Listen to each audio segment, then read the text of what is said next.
제가 봉독하겠습니다. 때가 이름에 예수께서 사도들과 함께 앉으사 이르시되 내가 고난을 받기 전에 너희와 함께 이 유월절 먹기를 원하였노라. 내가 너희에게 이르노니 이 유월절이 하나님의 나라에서 이루기까지 다시 먹지 아니하리라 하시고 이에 잔을 받으사 감사기도 하시고 이르시되 이것을 갖다가 너희끼리 나누라. 내가 너희에게 이르노니 내가 이제부터 하나님의 나라가 임할 때까지 포도나무에서 난 것을 다시 마시지 아니하리라 하시고 또 떡을 가져 감사기도 하시고 떼어 그들에게 주시며 이르시되 이것은 너희를 위하여 주는 내 몸이라. 너희가 이를 행하여 나를 기념하라 하시고 저녁 먹은 후에 잔도 그와 같이 하여 이르시되 이 잔은 내 피로 세우는 새 언약이니 곧 너희를 위하여 붓는 것이라. 그러나 보라, 나를 파는 자의 손이 나와 함께 상 위에 있도다.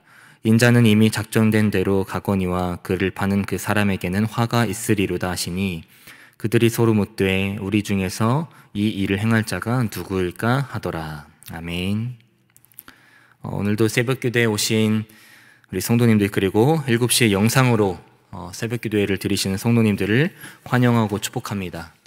오늘 본문은 예수님께서 십자가를 지시기 직전에 제자들과 함께 하신 마지막 식사를 다루고 있는 말씀입니다. 이것을 최후의 만찬이라고 부르죠. 예수님께서는 이 식사 시간에 자신의 죽음을 예고하시면서 제자들에게 떡과 포도주를 나누어 주십니다. 이 부분이 성찬식의 유래가 된 본문 말씀이기도 한데요. 여기서 저희가 주목해야 할 부분이 있습니다. 바로 예수님께서 제자들과 마지막으로 식사를 하셨던 이유는 무엇이었을까라는 부분에 주목을 해야 한다는 거죠. 그 말씀에는요, 저희들이 성찬식에 임할 때 기억해야 하는 교훈이 담겨 있습니다. 특별히 자순절을 보내고 있는 지금 오늘 본문을 통해서 주님께서 저희들에게 전하시는 교훈이 무엇인지 깨닫고 발견해서 이번 자순절을 더욱더 거룩한 마음과 정결한 마음으로 보내는 저와 여러분이 되시기를 소망합니다. 먼저 14절과 15절 말씀을 보시기 바랍니다. 때가 이름에 예수께서 사도들과 함께 앉으사 이르시되 내가 고난을 받기 전에 너희와 함께 이 유월절 먹기를 원하였노라. 예수님께서 십자가 고난을 받으시기 전 제자들과 함께 식사하기를 원하셨습니다. 그래서 15절 마지막 부분에 뭐라고 말씀하시냐면 원하여노라 라고 말씀하세요. 이 부분이 메시지 성경에서는 어떻게 기록되어 있는지 아시나요? 잘 들어보세요. 예수께서 말씀하셨다. 내가 고난의 때에 들어가기 전에 너희와 이 유월절 식사를 함께 하기를 얼마나 기다렸는지 너희는 모를 것이다 라고 나와 있습니다. 다시 말하면 우리가 기회가 되면 밥 한 번 먹자 정도의 차원이 아니라 이 제자들과의 식사를 정말 강력하게 원하셨다는 겁니다. 예수님께서 제자들과 식사를 강력하게 원하셨다는 것은 무슨 이유가 있어서 원하신 거 아니겠습니까? 그렇다면 예수님께서 제자들과의 식사를 강력하게 원하셨던 이유가 무엇이었을까요? 그 이유를 세 가지로 나누어서 살펴보려고 합니다. 15절 말씀을 다시 보시기 바랍니다. 이르시되 내가 고난을 받기 전에 너희와 함께 이 유월절 먹기를 원하여노라. 예수님께서 제자들에게 말씀하실 때 유월절 먹기를 원한다라고 말씀하십니다. 그 유월절을 언급하신다는 거예요. 유월절이 무슨 날일까요? 과거에 이스라엘 백성들이 애굽의 노예로 있으면서 고통으로 신음할 때 홍해를 건너 애굽을 탈출하게 되는데 그 과정에서 누린 놀라운 하나님의 은혜를 담고 기념하는 것이 유월절입니다. 하나님의 명령대로 어린 양의 피를 문설주에 바른 사람들은 재앙을 당하지 않았고 구원을 얻게 되는데 이것을 기념하는 것이 유월절이라는 거죠. 그렇다면 유월절에서 가장 중요한 역할을 했던 것이 어린 양 아니겠습니까? 그런데 이제는 예수 그리스도께서 그 어린 양으로 직접 오셨다는 거예요. 요한복음 1장 29절에 세례 요한은 예수님을 가리켜서 이렇게 말합니다. 이튿날 요한이 예수께서 자기에게 나아오심을 보고 이르되 보라, 세상 죄를 지고 가는 하나님의 어린 양이로다. 이 사실을 정확하게 알고 있었던 그 사도 바울은 고린도전서 11장에서 오늘 본문의 내용을 잘 해석하고 있는데요. 고린도전서 11장 23절부터 25절까지의 내용을 보면요, 오늘 본문 19절과 20절에 나와 있는 그 예수님의 말씀을 이 사도 바울이 그대로 인용합니다. 오늘 본문을 기억하면서 잘 들어보세요. 내가 너희에게 전한 것은 주께 받은 것이니 곧 주 예수께서 잡히시던 밤에 떡을 가지사 축사하시고 떼어 이르시되 이것은 너희를 위하는 내 몸이니 이것을 행하여 나를 기념하라 하시고 식후에 또한 그와 같이 잔을 가지시고 이르시되 이 잔은 내 피로 세운 새 언약이니 이것을 행하여 마실 때마다 나를 기념하라 하셨으니. 이게 사도 바울이 말한 거거든요. 예수님의 말씀을 그대로 인용했죠. 여기에서 오늘 본문 19절에서도 그렇고 고린도전서 11장 24절과 25절에서도 공통적으로 나오는 표현이 하나 있습니다. 바로 기념하라 라는 표현이에요. 원어로 보면요, 이 기념하다는 기억하다라는 의미를 갖고 있습니다. 무엇을 기억해야 될까요? 고린도전서 11장 26절 말씀에 너희가 이 떡을 먹으며 이 잔을 마실 때마다 주의 죽으심을 그가 오실 때까지 전하는 것이니라 라고 나와 있습니다. 무슨 말입니까? 지금 사도 바울이 강조하는 것은 세상죄를 지고 가는 하나님의 어린 양인 예수 그리스도께서 당하실 죽음, 십자가에서의 죽으심을 기억하라는 거예요. 다시 말하면 그 어린 양의 피를 문설주에 발라 이스라엘 백성들이 구원을 받은 그 상징적인 의미에서 이제는 예수 그리스도께서 하나님의 어린 양의 모습으로 직접 오시고 십자가의 고난을 받아 대속함을 받은 모든 사람이 그리스도와 연합하여 구원받았음을 상징하는 의미로 확장되었다는 겁니다. 출애굽 사건을 기념하면서 유월절 식사가 이제는 전 인류를 구원하기 위해 당하게 될 십자가의 고난과 죽음을 상징하는 그 상만찬의 의미로 발전될 것을 가르치기 원하셨다는 거예요. 결국 예수님께서는 지금 제자들에게 십자가를 기억하라고 말씀하고 계신 겁니다. 이것이 예수님께서 제자들과 식사하기를 강력히 원하셨던 첫 번째 이유라는 거죠. 예수님께서 제자들과 마지막 식사를 강력하게 원하셨던 두 번째 이유는요, 16절과 18절에 나와 있는데요, 16절과 18절 말씀을 보시기 바랍니다. 내가 너희에게 이르노니 이 유월절이 하나님의 나라에서 이루기까지 다시 먹지 아니하리라 하시고 내가 너희에게 이르노니 내가 이제부터 하나님의 나라가 임할 때까지 포도나무에서 난 것을 다시 마시지 아니하리라 하시고, 16절과 18절을 보시면 하나님의 나라에서 이루기까지, 그리고 하나님의 나라가 임할 때까지라고 예수님께서 말씀하십니다. 15절에서 말씀하신 부분의 연장선인데요, 세상죄를 지고 가는 그 어린 양의 모습으로 직접 오신 예수님께서 십자가에서의 그 고난과 죽음, 그 죽음으로부터의 부활과 승리, 이 과정에 의해 하나님의 나라가 완성되는 것을 의미한다는 거예요. 다시 말하면 앞으로 예수 그리스도께서 이 땅에 다시 오셔서 이루어질 그 하나님의 나라를 기대하라는 겁니다. 마태복음 6장 9절 이하에서 예수님이 가르쳐 주신 기도를 보면요, 그러므로 너희는 이렇게 기도하라. 하늘에 계신 우리 아버지여, 이름이 거룩히 여김을 받으시오며 나라가 임하시오며 뜻이 하늘에서 이루어진 것 같이 땅에서도 이루어지이다 라고 나와 있습니다. 나라가 임하시오며. 골로새서 3장 2절에서도 위의 것을 생각하고 땅의 것을 생각하지 말라라고 나와 있어요. 무슨 말입니까? 예수님께서 가르쳐 주신 기도, 그 기도 속에 우리를 창조하신 하나님을 기억함과 동시에 그 하나님이 다스리시는 그 나라도 기억해야 된다는 겁니다. 하나님 나라에 대해서 갈망함을 갖고 소망을 가지라는 거죠. 우리는 주변을 둘러보면요, 상처받고 아픔을 겪는 일이 많이 있습니다. 저희도 때로는 상처받고 아픔을 겪기도 하죠. 그러다 보면 그 상처와 아픔 때문에 본질을 놓칠 때가 있어요. 위의 것을 보는 것이 아니라 땅의 것만 바라본다는 거죠. 그러나 요한계시록 19장 6절에 또 내가 들으니 허다한 무리의 음성과도 같고 많은 물소리와도 같고 큰 우레소리와도 같은 소리를 이르되 할렐루야 주 우리 하나님 곧 전능하신 이가 통치하시도다 라고 나와 있습니다. 그 사막에 샘이 넘쳐 흐르리라 라는 찬양이 보면요, 이런 가사가 있어요.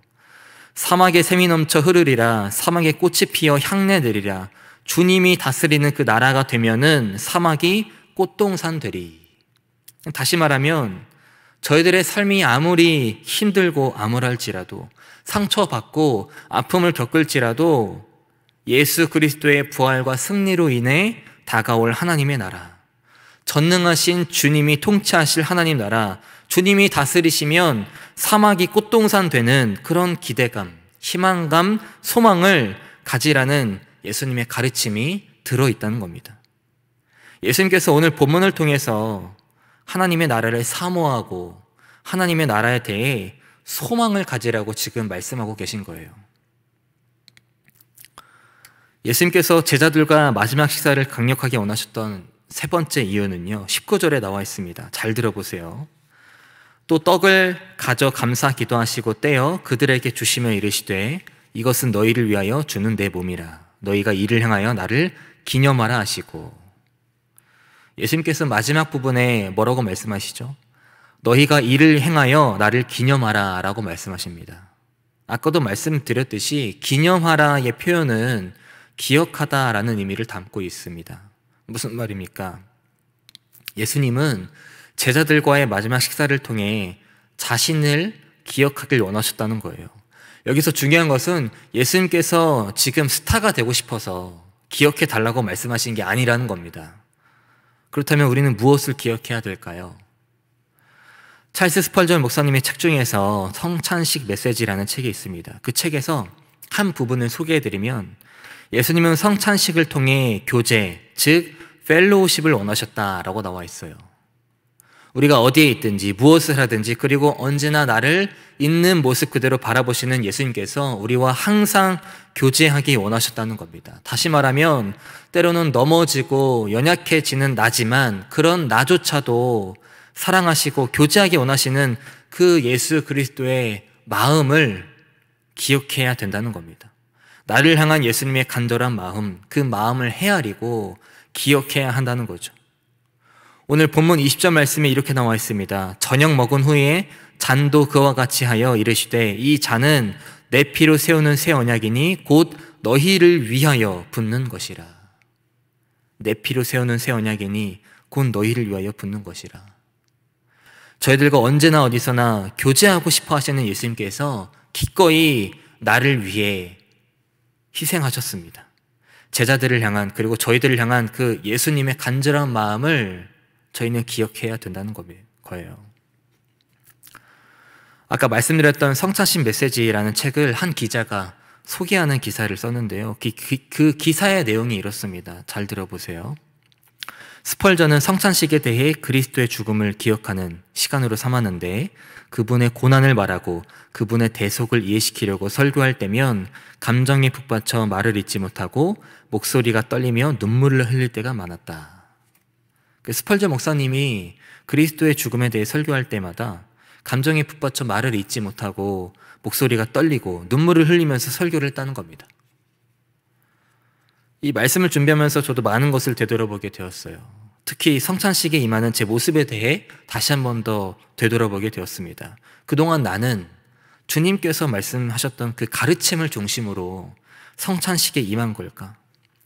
스펄전 목사님과 같은 마음으로 성찬식에 임했던 걸까? 성찬식은 나의 삶 속에서 과연 어떤 의미였을까? 끊임없이 질문했습니다. 오늘 본문을 통해 저희들이 성찬식에 임할 때, 지금은 비록 코로나로 인해서 하고 있지 못하지만 성찬식에 임할 때 항상 기억하고 깨달아야 하는 교훈이 있습니다. 첫 번째는 출애굽 사건을 기념하는 이 6월절이 이제는 전 인류를 구원하기 위해 당하게 될 십자가 고난과 죽음을 상징하는 그 성만찬의 의미로 발전되었다는 것입니다. 다시 말해서 예수 그리스도의 십자가 사건을 기억해야 한다는 거예요. 두 번째, 예수 그리스도의 십자가 사건의 과정에서 나타난 부활과 승리로 인해 곧 다가올 하나님의 나라를 기대해야 된다는 것입니다. 때로는 상처받고 아픔을 겪을지라도 전능하신 주님이 통치하실 그 하나님 나라를 기대해서 소망을 갖고 희망을 가져야 된다는 거죠. 그리고 마지막 세 번째는 언제나 우리와 교제하고 싶어 하신다는 것입니다. 비록 넘어지고 연약해질 때도 있지만 그런 나조차도 있는 모습 그대로 사랑하시고 교제하고 싶어 하시는 그 예수 그리스도의 마음, 나를 향하신 예수님의 간절한 마음을 헤아리고 기억해야 된다는 것입니다. 이 세 가지가 성찬식이 임할 때 기억해야 된다는 것이죠. 오늘 말씀을 통해 발견하고 깨달은 이 세 가지 사실을 기억하셔서 이번 사순절에 이렇게 결단하시기를 바랍니다. 하나님, 제가 십자가를 기억하겠습니다. 하나님의 나라를 사모하겠습니다. 나를 향하신 예수 그리스도의 마음을 기억하겠습니다. 이런 결단을 통해 성찬식이 주는 교훈을 언제나 기억해서 구원의 확신과 감사가 넘쳐나는 삶, 또 나를 향하신 주님의 마음을 나뿐만 아니라 내 주변의 이웃에게도 함께 전하는 삶, 그리고 언제나 승리의 삶을 살아가는 저와 여러분이 되시기를 주님의 이름으로 축복합니다. 기도하겠습니다. 하나님, 오늘 예수님께서 제자들과의 마지막 식사 시간을 통해 말씀하신 성찬식의 교훈을 살펴봤습니다. 그동안 성찬식에 임했던 저희들의 모습과 태도, 그 마음을 다시 한 번 더 점검하고 되돌아봅니다. 예배의 한 순서이기 때문에 형식적으로 참여해야 하니까 라는 생각으로 성찬식에 임했다면 이 시간 회개합니다. 십자가를 기억하고 하나님의 나라를 사모하며 나를 향하신 예수 그리스도의 간절한 마음을 기억하겠다는 모습으로 성찬식에 임할 수 있도록 인도하여 주시옵소서. 주님께서 말씀하신 교훈을 중심으로 언제나 구원의 확신과 감사가 넘쳐나는 삶, 저희들을 향하신 주님의 마음을 이웃에게도 함께 전하는 삶, 언제나 승리의 삶을 살아갈 수 있도록 함께하여 주시옵소서. 이 시간 우리 스피그교회를 위해 기도합니다. 이 땅 위에 우리 스피그교회를 세워주신 이유와 뜻이 있을 줄 압니다. 어렵고 힘든 세상 속에서 우리 교회를 통해 하나님께서 하시고자 하는 일이 무엇인지 그 하나님의 마음을 구할 수 있도록 붙잡아 주시고 어려운 시기 속에서 세상의 빛이 되는 선교적인 교회로 나아가 하나님 나라를 확립해 가는 데에 도구로 사용될 수 있도록 인도하여 주시옵소서.